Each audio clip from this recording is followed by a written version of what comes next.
America అధ్యక్షుడు Donald Trump మరోసారి big shock ఇచ్చారు. భారీ టారిఫ్లతో ప్రపంచ దేశాలను వణికిస్తున్న ట్రంప్ మరోసారి వాణిజ్య యుద్ధానికి తెరలేపారు. అగ్రరాజ్యంలోకి దిగుమతి అయ్యే ఉక్కు, అల్యూమినియంపై గతంలో విధించిన 25% టారిఫ్ను రెట్టింపు చేసి 50%కి పెంచారు. ఈ పెంపు జూన్ 4 నుంచి అమల్లోకి వచ్చేలా ఉత్తర్వులపై సంతకాలు చేశారు. అమెరికా దేశ భద్రత, పరిశ్రమల రంగాన్ని రక్షించేందుకు ఈ చర్యలు తీసుకున్నట్లు ట్రంప్ తెలిపారు. మరోవైపు యూకేతో వాణిజ్య ఒప్పందం అమల్లో ఉన్న నేపథ్యంలో ఆ దేశానికి మాత్రం 25% టారిఫ్ కొనసాగుతుందని చెప్పారు.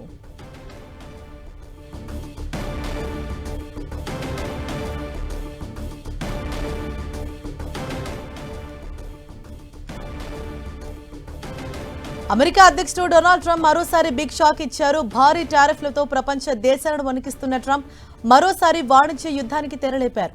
అగ్రరాజ్యంలోకి దిగుమతి అయ్యే ఉక్కు, అల్యూమినియంపై గతంలో విధించిన 25% టారిఫ్ను రెట్టింపు చేసి 50%కి పెంచారు.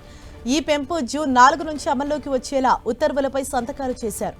అమెరికా దేశ భద్రత, పరిశ్రమల రంగాన్ని రక్షించేందుకు ఈ చర్యలు తీసుకున్నట్లు ట్రంప్ తెలిపారు.